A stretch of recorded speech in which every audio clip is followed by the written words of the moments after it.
And yesterday I completely screwed up. I was on this call with this creator. She gets like 30 to 40 million views every single month, hundreds of thousands of followers. And we jumped on this call. I was going to help her leverage neuroscience to tap into these flow states and like design a schedule, right? That's optimized around her body so she can achieve way more and get way more done. That was the sort of plan.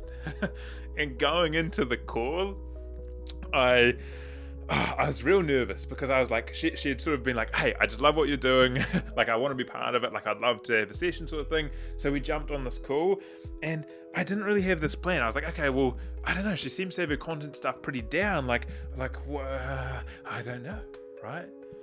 And it was amazing what happened next, but it just wasn't what I was trying to do. So I did a basic audit and asked like, okay, well, what does she want? What are the challenge areas? But there was this reoccurring theme that kept coming up that was all about like this money belief, right? She's extremely successful, but was still having these sort of, these thoughts. And it threw me for a loop, right? Because I wasn't fully prepared.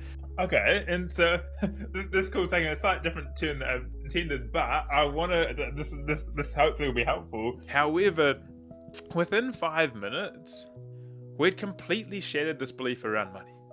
And I remember her just like in the call just being like, what just happened? Like she was just sort of like silent for a moment and just being like, man, I've been in therapy for tens of years and you literally unlocked this in 5 minutes.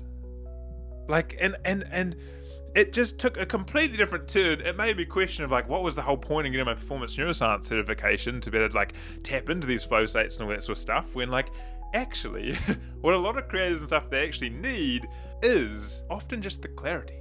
Often these little belief shifts, often like asking the right questions. And I think that's the sort of the thing of a really good coach is, can you ask the questions that help the client unlock the actual thing? Sometimes it's hard because we're in consulting mode and we're like this. Because I think that's the thing that people don't understand is that it doesn't matter how optimized your productivity is, all of these sort of things. If you've got the belief that's holding you back around like, oh, I can't charge for this or so forth and so forth, like it doesn't matter how productive you are.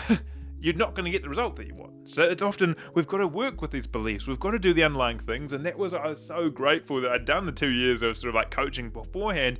And that was the exact sort of thing I was coaching on. So yeah, it didn't work out as planned, but it also worked out exactly how it was meant to.